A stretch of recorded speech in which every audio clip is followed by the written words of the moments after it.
Welcome to our channel পাঁচের পাঠশালা। তো আজকে আমরা আলোচনা করব ভারতীয় অর্থনীতির তৃতীয় চ্যাপ্টার। এর আগে আমরা অলরেডি দুটো চ্যাপ্টার সম্পর্কে বিস্তারিত আলোচনা করেছি এবং তারপর এমসিকিউও প্র্যাকটিস করেছি। তো আজকে কিন্তু আমরা আলোচনা করব ইকোনমিক প্ল্যানিং অফ ইন্ডিয়া বা ভারতের অর্থনৈতিক পরিকল্পনা সম্পর্কে বিস্তারিতভাবে। তো আজকের ভিডিওটি খুবই গুরুত্বপূর্ণ হতে চলেছে, তো তোমরা ভিডিওটি স্কিপ না করে পুরোপুরি দেখবে। এছাড়াও তোমরা যারা আমাদের চ্যানেলে একদমই নতুন, যারা এখনও চ্যানেলটিকে সাবস্ক্রাইব করোনি, তারা দেরি না করে এক্ষুনি চ্যানেলটিকে সাবস্ক্রাইব করে পাশে থাকা বেল আইকনটিকে প্রেস করে রাখবে চ্যানেলের সমস্ত নতুন আপডেট সবার আগে পাওয়ার জন্য। তো চলো শুরু করি। এবার আমরা অর্থনৈতিক পরিকল্পনা কি সেই সম্পর্কে বিস্তারিত জানবো। তো দেখো, অর্থনৈতিক পরিকল্পনা হলো প্রধান অর্থনৈতিক সিদ্ধান্ত নেওয়ার প্রক্রিয়া যার দ্বারা কোনো দেশের আর্থ সামাজিক সমস্যার সমাধান করা সম্ভব। তাহলে আমরা এটুকু বুঝতে পারলাম যে এই যে অর্থনৈতিক পরিকল্পনা হলো শুধুমাত্র ভারতবর্ষের নয়, যে কোনো দেশের আর্থ সামাজিক যে সমস্যা সেই সমাধান করার জন্য যে কৌশল বা প্রক্রিয়া সেটাই পরিকল্পনা হতে পারে। সেটা শিক্ষার দিক থেকে, সামরিক শক্তির দিক থেকে, শিল্পর দিক থেকে, কৃষির দিক থেকে, মানে সমস্ত দিক থেকে দেশকে এগিয়ে নিয়ে যাওয়াই হলো কি পরিকল্পনার উদ্দেশ্য বলতে পারো। দেখো, ভারতীয় অর্থনীতিতে দেশের আর্থসামাজিক সমস্যা সমাধানের অর্থনৈতিক পরিকল্পনা গুরুত্বপূর্ণ ভূমিকা পালন করে।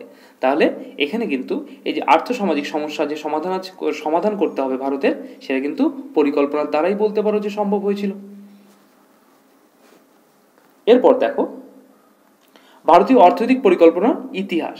এবার ভারতীয় অর্থনৈতিক পরিকল্পনা যে করা হয়েছিল তারও তো নিশ্চয়ই কিছু ইতিহাস আছে, একা এমনি তো চলে আসেনি, তাই না? দেখো, 1934 সালে প্রখ্যাত রাজনীতিবিদ এবং প্রযুক্তিবিদ স্যার এম বিশ্বেশ্বরাইয়া, তোমরা যারা নোটস করবে অবশ্যই এটাকে স্ক্রিনশট করে তারপর কিন্তু নোটস করবে, প্ল্যান ইকোনমি ফর ইন্ডিয়া নামক গ্রন্থে প্রথম 10 বছরের পরিকল্পনা সুপারিশ করে। তাহলে আমরা জানি 5 ইয়ার প্ল্যান বা পঞ্চবার্ষিকী পরিকল্পনা এরপরে গ্রহণ করা হয়েছিল, কিন্তু এই যে এম বিশ্বেশ্বরাইয়া তিনি কিন্তু কি প্রথমে 10 বছরের একটা পরিকল্পনা কিন্তু সুপারিশ করেছিলেন, ঠিক আছে? এরপরে দেখো এফআইসিসিআই এর পুরো নাম হলো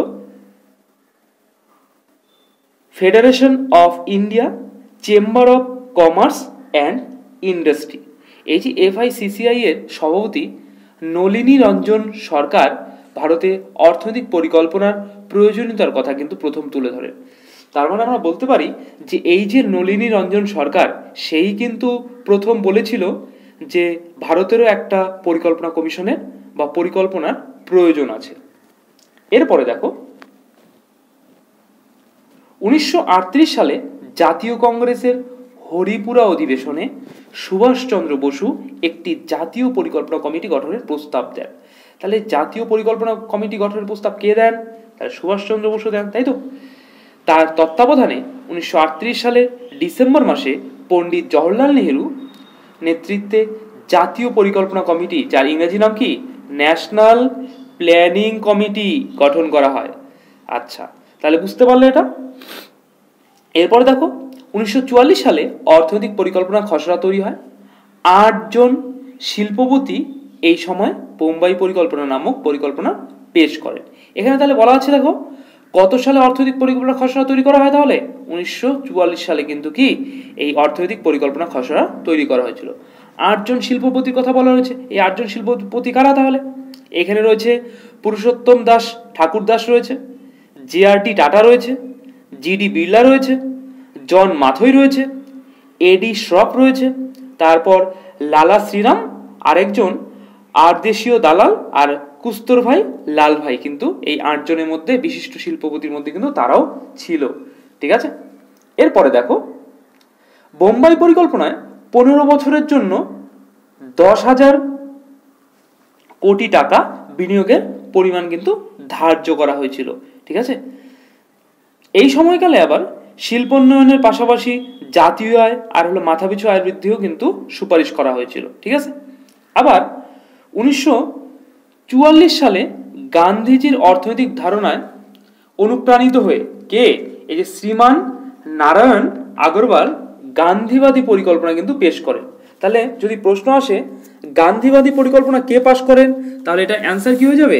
শ্রীমান নারায়ণ আগরওয়াল কিন্তু এই গান্ধীবাদী পরিকল্পনাটা পেশ করেন, ঠিক আছে? এই পরিকল্পনা তাহলে আরো কি বলা ছিল? এই পরিকল্পনায় বলা ছিল প্রতিটি গ্রামকে স্বয়ং সম্পূর্ণ করার কথা বলা হয় এবং কৃষি ও ক্ষুদ্র শিল্পের উপর বিশেষ গুরুত্ব আরোপ করার কথাও কিন্তু এখানে বলা হয়েছিল।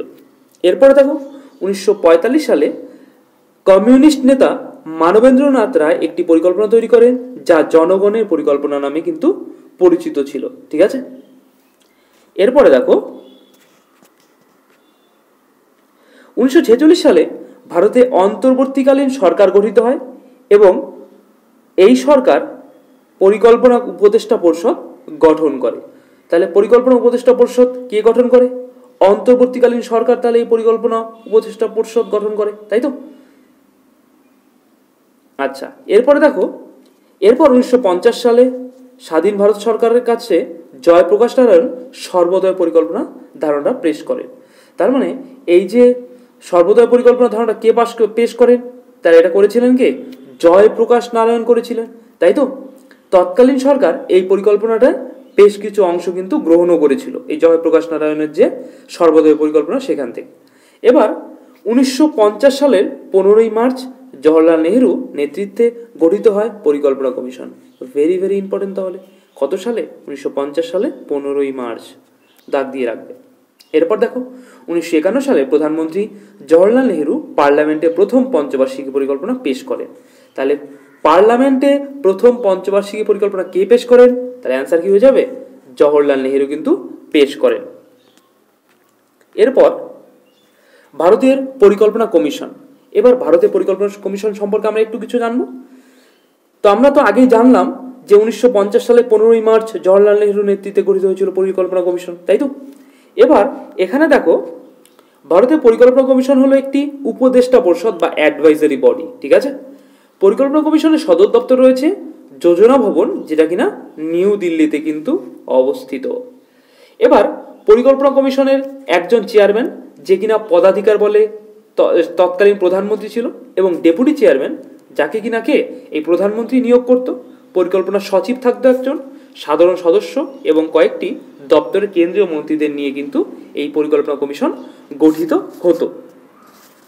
এরপরে পরিকল্পনা কমিশনের কার্যাবলী বা কি কি কাজ করে থাকতো দেখো, বলা রয়েছে প্রত্যেকটি দেশের পণ্য, মূলধন ও মানব সম্পদের হিসাব করা। তাহলে এটাই পরিকল্পনা কমিশনের কাজ ছিল, প্রধান কাজ। এরপর দেশের সম্পদের কার্যকরী ও ভারসাম্যযুক্ত ব্যবহারের জন্য পরিকল্পনা প্রস্তুত করা।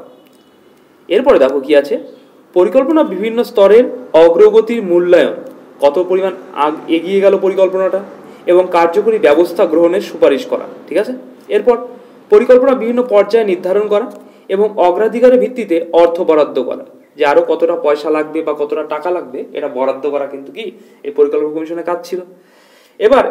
এরপরে দেখো কেন্দ্রীয় সরকারের আর্থিক পরামর্শদাতা হিসেবে কাজ করা। কেন্দ্রীয় সরকার কিভাবে আর্থিক পরামর্শ নেবে সেটা আর্থিক পরামর্শদাতা হিসেবেও কিন্তু কে এই পরিকল্পনা কমিশন কাজ করত। এবং সর্বশেষ দেখো কি আছে, কেন্দ্রীয় এবং রাজ্য সরকারের জন্য উন্নয়ন প্রকল্প রচনা করা এবং শিল্প উন্নয়নের পরিকল্পনা করা। এটা ছিল তাহলে পরিকল্পনা কমিশনের কার্যাবলী। তোমরা অবশ্যই এটা স্ক্রিনশট করে রাখবে।